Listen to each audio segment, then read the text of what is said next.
Hoje trago-vos o livro O Filho de Mil Homens, de Walter Hugo Mann. É da Porto Editora. Vou ler o capítulo 8º, que se chama Esbagoados, com alguns cortes para não ficar tão longo. Mas o sossego de um homem maricas durava muito pouco, porque a cabeça conduzia para um lado e o corpo para outro, estraçalhando no meio o coração. Um homem maricas não podia deixar de o ser, e para a infelicidade de quantos o tivessem por perto, era inevitável que recolhesse dos corpos dos homens os sonhos, as fantasias, com as quais, na verdade, a felicidade se cobria. A felicidade, pensava o Antonino, passava por muita fantasia. Ele nem se rachava ao meio, nem era mandado embora. Ganhava tempo.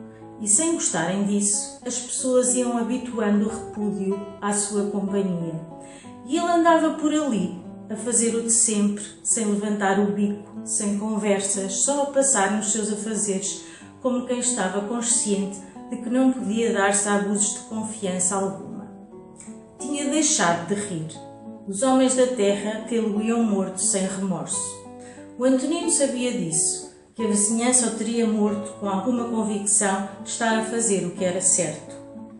Com essa certeza, o Antonino abafava como pedra os sentimentos mais delicados, mascarando o desejo, colecionando numa mudez absoluta os braços do senhor do autocarro, os lábios e os dentes brancos do filho da senhora da farmácia, o rabo generoso do padre, bem visto quando tirava os vestidos e punha calças de ganga, os olhos de um adolescente com quem o proibiram de falar, a voz do locutor da rádio no programa de discos pedidos da tarde. Pensava que poderia estar apaixonado por um desses homens. Depois, pensava que destituíra o coração de sentimentos. Sentia que se dominava, sentia que se amava sozinho, ainda que amar-se fosse quase só odiar-se também. Chorava frequentemente. Os outros iam pensando que ele estava como inoculado, sem efeito. Levara já tantas coças de morte que não haveria de pensar em porcarias nunca mais. Ainda que se abanasse como os troncos e deitasse mais flor do que a amendoeira, o importante era que não sentissem os homens o peso do seu olhar e menos ainda o indicador do seu desejo despontado nas calças. Teria sido mais fácil se o tivessem castrado. Havia um anedotário infinito para que, sem deixar de ser terrível, o convívio entre as pessoas e o monstro fosse possível. Falavam dele efetivamente como de um ser aberrante, com algum mistério e muito terror. Era como acreditar num lobisomem, nos vampiros ou num morto-vivo. Contavam piadas como se do cu de um maricas nascessem feras metidas de tripas adentro a fazer ninho. Riam-se como se por ali, como por bocas dentadas, o cu dos maricas triturasse as cadeiras onde se sentava. Diziam que comia esterco porque o mau gosto o fazia apreciar espeluncas e fossas. O Antonino, no anedotário ridículo da vizinhança, era fecal, putrefacto, morto. Quando se riam à boca cheia, com cervejas na mão e as panças inchadas de botões a rebentar, vingavam-se, e era como se prometessem ser impiedosos da próxima vez que o rapaz cometesse um erro. Garantir que os rachavam a meio era quase como apostar entre si quem o faria e tomaria a glória de eliminar tal monstro. Aos 28 anos, um homem ofereceu-lhe boleia ao encontrá-lo a pé pela berma de uma estrada entre campos. Abriu a janela do carro e meteu conversa. O Antonino não entendeu que generosidade seria aquela, se todos os dias por ali passava e não era sequer coisa de muitos quilómetros. O homem insistiu e o Antonino acedeu, notando-lhe as pernas largas e de imediato fixando um ponto distante. Olhava lá para fora para não ver demasiado o corpo do homem ao seu lado, para não se sentir demasiado perto. Depois, o outro perguntou: "Tens pressa?" Ele disse que sim, que era um modo de dizer que tinha medo, que se sentia a tremer e que queria muito ser tudo quanto não podia ser. pensou na Matilde.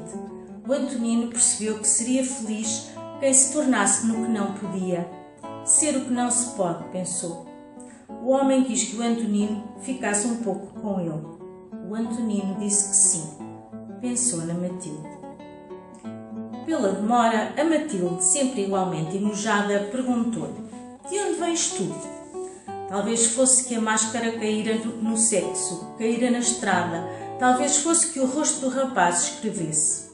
Talvez fosse que ele tivesse pensado demasiado na Matilde, quando o melhor teria sido esconder de si mesmo a existência e o juízo da mãe, para depois melhor esconder o frenesi do desejo. Como se o seu desejo não fosse assunto para ela. Não era e não podia ser um assunto para ela. A mãe nunca o confrontara assim, a cheirar-lhe o pescoço. O Antonino pensou que talvez um beijo cicatrizasse na pele e pudesse ser visto por todos. Lembrou-se da faca e pensou em como se assemelhava o rosto da mãe a uma lâmina prestes a cortá-lo. Lembrou-se de lhe haver prometido, tantos anos antes, nunca mais a desiludir. Pensou que se a mãe o insultasse, como fora por vezes insultado pelo povo, a sua carne se dividiria morta no chão, feita em duas, em três, aberta como pelo melhor golpe, o mais certeiro. Desviando-se do filho, Matilde foi rua fora à procura de se conter. E ao invés de se calar, foi como louca a gritar. Gritava: socorro! Era como se devorasse o próprio filho. Com qualquer palavra haveria de devorá-lo. Matava-o de vergonha. Retirava-lhe a dignidade. Queria tanto, mas não conseguia amá-lo mais do que o odiava e se odiava também. As pessoas acorriam-lhe sem entender o que era tão grande aflição. Ela dizia apenas que precisava de ajuda para o seu Antonino. Ouvindo isso, todos abriam caminho para a deixarem caminhar sozinha. Era porque claramente o filho havia descoberto que não poderia deixar de ser quem era, embora uma e outra vez houvesse de o tentar. O Antonino resolveu casar.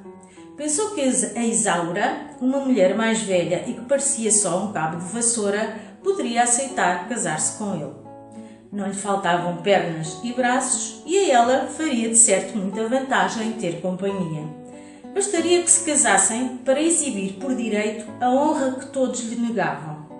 Que importava o abano e o florido se fosse de papel e missa casado com uma mulher, cumprindo a masculinidade mais exigida pela sociedade. Talvez pudessem beijar-se, fazer um filho, se ela fosse ainda saudável para ter filhos, mas não seria importante. Ninguém sabia dos beijos e das intimidades dos casais da vila. Muita gente estaria só escondida nos papéis e na missa, porque para lá disso podiam ser muito outra coisa, ou até coisa nenhuma. Antes que a mãe voltasse, o Antonino arrependeu-se pela experiência daquele dia e outra vez quis ser o que não era.